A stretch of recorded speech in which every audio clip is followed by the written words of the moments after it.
Hey there YouTube land, and a special shout out to Mr. Stone, who actually inspired this video.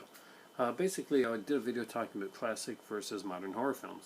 Of course I went towards, well, watch the video and you'll find out.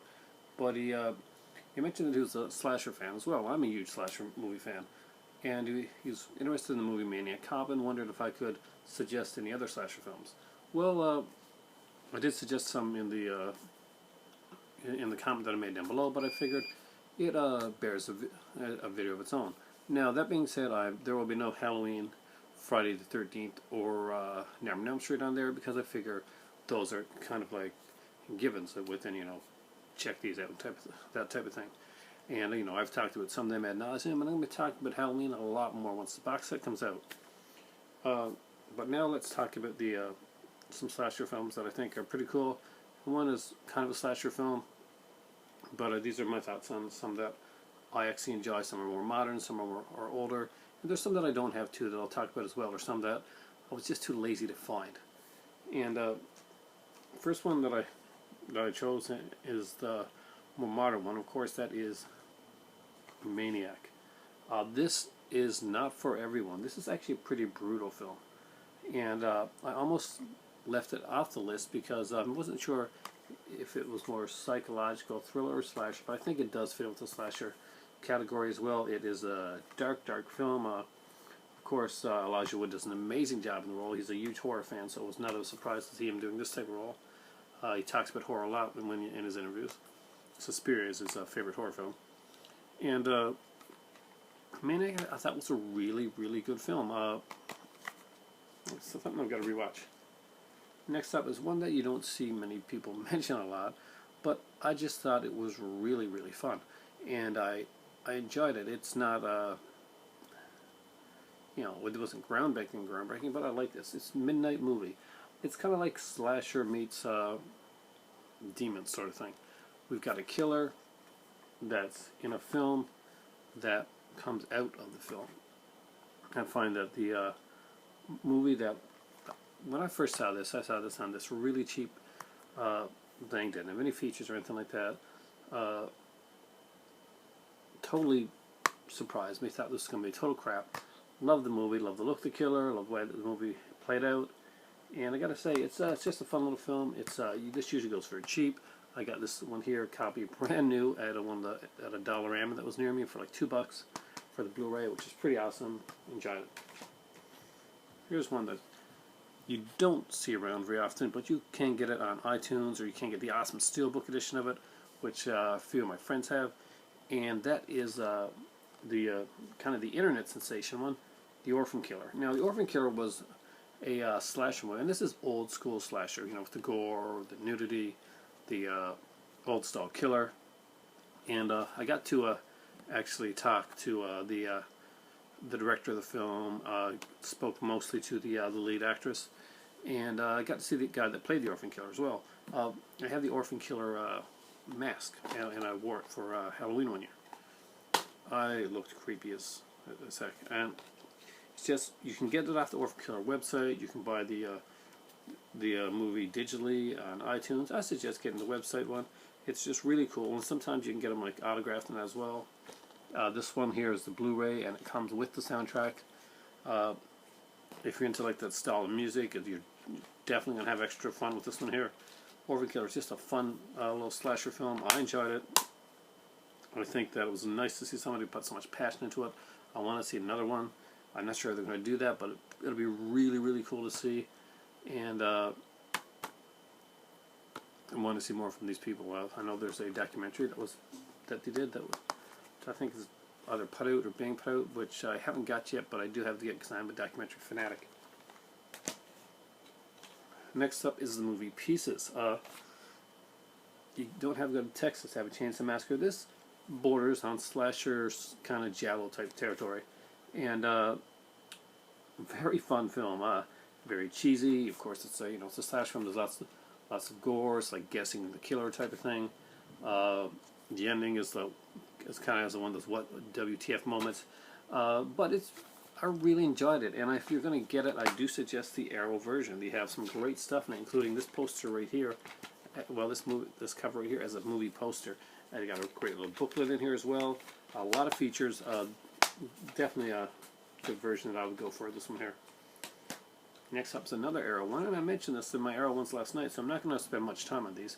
And that's Slaughter High. Just a fantastic movie. Carol Monroe.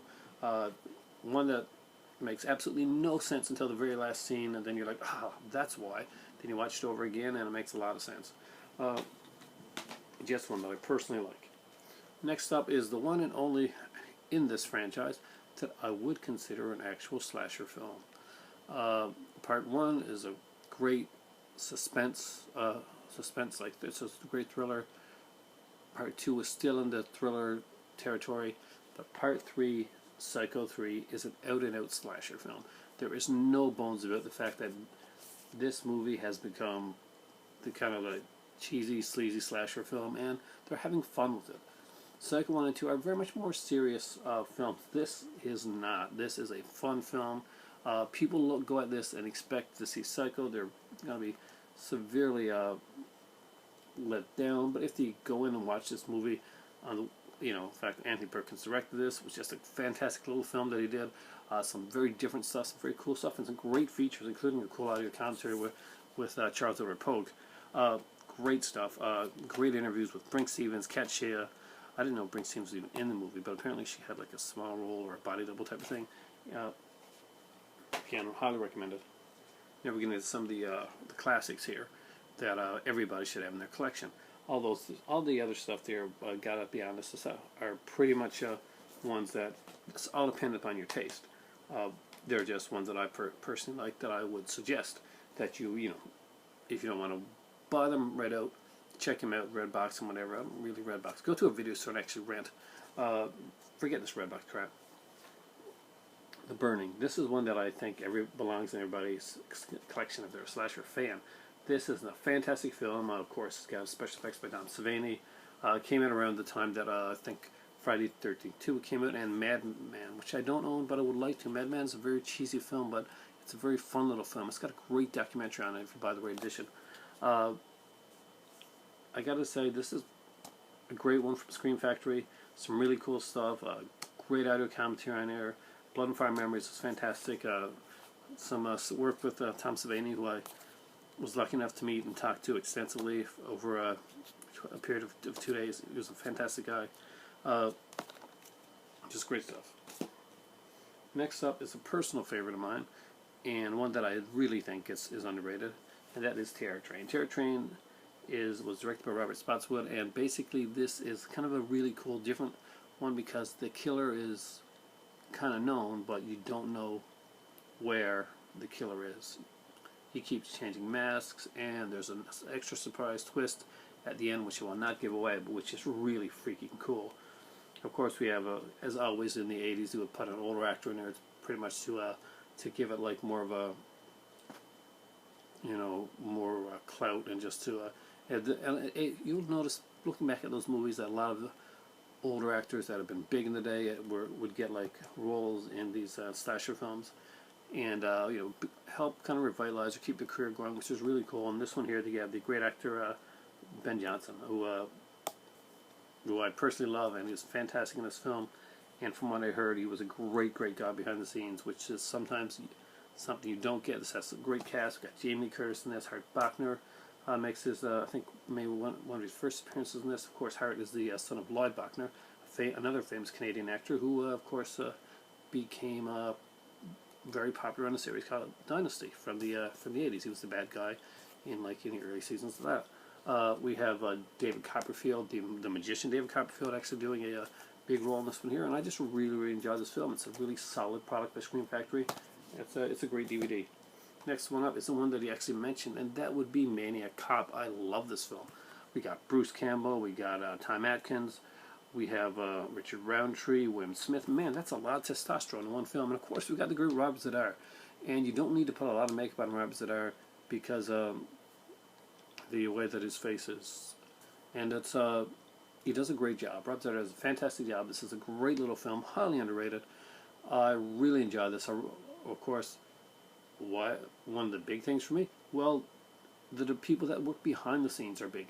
You got Larry Cohen writing it. You've got William Lustig directing it, who's the producer of this. James Glickenhaus, the guy that that did The Exterminator. This is a great film. But you know what? As great as that is, I kind of like Maniac Cop 2 just a little tiny bit better because I like the way that the storyline was fleshed out. Both of them work together as one gigantic epic Maniac Cop story, but if you get the first one, you kind of got to have the second one. There's just some great people in this one as well. We got Robert Z'Dar coming back, Bruce Campbell has a smaller role in this one here. We have Charles Napier, Michael Lerner's in this. We got Claudia Christian, of course. She was in The Hidden. She was in Babylon 5 TV series. Robert Davi, of course, who was, the Profiler, I think. And of course, he was in the Bad Guy in License to Kill. Neri Cohn comes back to write again. William Lustig again is back to direct it, and it's a fantastic, fantastic film. I really love it. Let's get them all in here. House on Sorority Row, which I've talked about a lot recently. This is the original, of course. Comes with Katrina Nightmare Theater. I grabbed the 2-disc edition. Amazing edition. Great stuff. Very, very highly underrated one. After I do this, I'm going to see if I can get in a couple ones that, but this one here, strongly, this belongs in every horror slasher fan's collection. Next up, and this was more of a giallo than a slasher, but I wanted to put it in there because I think it's something that belongs in everybody's collection because the last 15-20 minutes of this are so highly suspenseful. Torso. Yes, by Torso. Next up is one came on this, and it is one that we call Alice, Sweet Alice. Highly underrated film. I really, really enjoyed Alice, Sweet Alice. Actually, The Mask scared the crap out of me when I was a kid. I really have rewatched this Scream Theater box set that I got from my dad. Next up is Prom Night, and they're all fun movies, but only parts 1 and part 4 are actual slasher films. And I do enjoy parts 1, and I even enjoy part 4. I find part 4 to be way fun, way underrated for what it is. Next up is one that is, of course, horribly bad, but a fantastic film in its own right. Silent Night, Deadly Night, Silent Night, Deadly Night 2. You can almost watch the second one and get all the gist of the first one, but I really like this here set that came with with 2 of them on their own discs, and just really, really cool stuff. I really like the Silent Night, Deadly Night movies. They're very cheesy stuff, but you know what as long as you know what you're getting in for when you watch them. The Initiation is another fantastic movie with Daphne Zuniga. I like that one. Oh God, there's so many that I can mention right now. I'm going to forget most of them until I get off the camera, but I'm almost out of time, so guys, whoa, my voice is going. Thanks for watching. For me right now, I'm going to drink this Coke, turn on the kettle, and make my tea. It's time for tea.